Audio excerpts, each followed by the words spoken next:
Guys, good morning. So again guys, ito yung tutorial ko, no. So for those who will be going this kind of process ng US Embassy interview. So updated. So noon isang diretso ka na sa dito sa Ermita na US Embassy, but ngayon dalawang site yung tutungo, dalawa. So I'm under an agency, no. So yun. Yung first na tungan is sa VAC. So sa VAC guys, yung Visa Application Center sa Parcal, Parañaque. Parcal Mall, Cogon Building, Brown Building, 3rd floor. VAC mo, so for biometrics, doon ka pupunta sa Parcal, Parañaque. Parcal Mall, Parañaque City, sa 3rd floor. So before that, punta ka sa ground floor, doon yung line, no? They will check your appointment letter, this 160, of course your passport. So if may dependent ka, no? So ako hindi pa kasama yung dependent ko, so I'll be going alone. So I'll be going alone. So yung experience ko lang yung i-vlog ko. So if you have dependents, dapat mayroon silang, for example, this 160 din nila, or yung birth certificates nila, di ba? So yun, first sa ground floor, yun screening, then anong time mo, saka ka na sa elevator, no? Elevator ka to 3rd floor, I think. Then there, again, bawal yung ano guys, electronics, no? Bawal dapat electronics, sharps, nasa guide instruction naman yan sa appointment letter mo, no, nandun lahat. So basahin mo lang yun. Tapos guys, punta ka doon, tapos i-take nila yung fingerprint mo. So left and right and thumb, 2 thumbs. Then after that, after a day, so after a day pa yung for me kahapon yung VAC, yung biometrics fingerprint scanning. Then after that, ngayon, no, yung visa interview natin. Alright, upload tayo. So diba, dapat teaser lang, diba? So first guys, no, sa US Embassy, so malapit lang yung building ko, malapit lang yung hotel ko sa, makikita ko lang yung nagline ng mga tao sa baba dito sa building ko.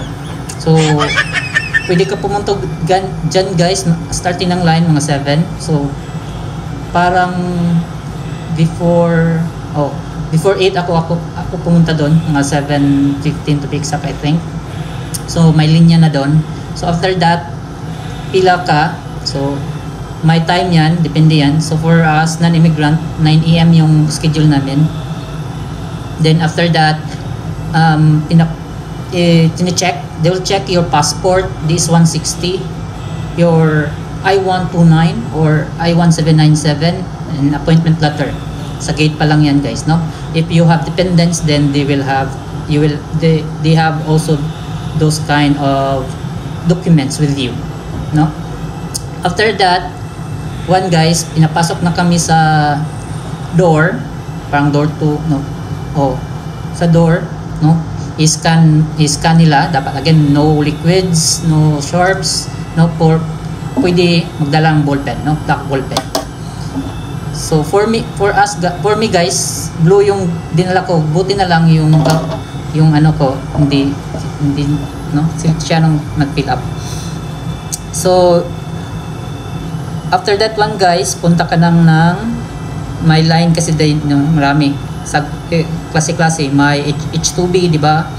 Ng immigrant, non-immigrant, tourist visa, isang linya lang, no? Isang linya lang yan doon. So after that, may upuan doon, nakaline kayo, tapos isa-isa kayong tatawagin, depende sa nakaline kasi. So yan guys, pagkatapos yan, tatawag kayo ng guard, papasokin sa door 2 ata yun, door 2. Tapos pag door 2, may i-scan ka na ulit, i-scan ka ulit, tapos may line. So yun, punta ka ng first window, maraming window yan guys, no? Yan yung first na i-check ka, no? check ka if you have your passport with you. Yung i-check lang yan sa window 1 guys, your passport and I-797 lang. Tago mo na lang yung iba, no? May folder ka, no? Again, passport lang at I-129 or may ibang klaseng form, di ba? Yung approval notice.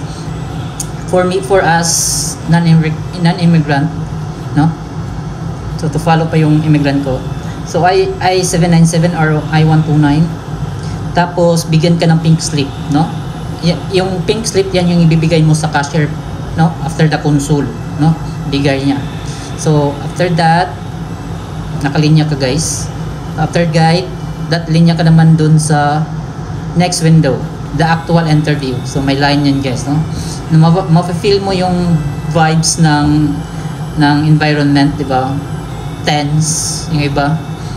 So, chill ka lang, no? Chill ka lang. As long as you have all the documents with you, then you are good to go, no? For sure you'll be approved, no? If you have, again, documents lang yung sa DS-160, no? Kung ikaw naman yan, di ba nakaline, for sure papasa ka, approve ka rin. So, window 2, actual interview, then they will interview you, no? I'm a medical technologist, so mga question ko doon, I think, tatlo lang yung apat, no? First question ko is, what you will be doing in the US? Then next is, how much is your salary? Then, what state you will be working? And then, your experience, no? Yung experience mo, if you have experience abroad or here, yan yung experience ko. So after that, no, chill ka lang, no? If you have that personality na, if you, no, kung palatawa ka, then smile. So, kasi, di ba, if ang consul kasi ang daming niya, ang daming ini-interview. Dapat yung vice mo rin is happy para ganahan din sila, di ba? Ikaw kaya yung consul, ang daming in-interview. Dapat balik-balik lang yung sagot, no? For me, for my interview, yun, extended yung mga tanong ko kasi yung nauna yung mga naunang mga interviewee, no, is yun yung mga salita nila, parang na-hype na yung susunod, no? Pero mabait yung consul ko, no? Again, if you have the correct naman yung lahat ng DC-160 mo, for sure approve ka. So yan, tanungin, sagot mo lang yung sagutin mo lang yung mga tanong nila, no? Then after that, then the consul will again get your passport, your pink slip, and the attach na ni-stapler kasi yung I-129 ko sa passport ko sa window 1 pala.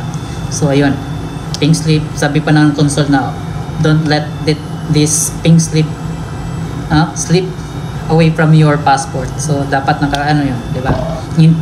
Nginitian ko lang din para good vibes lang, no?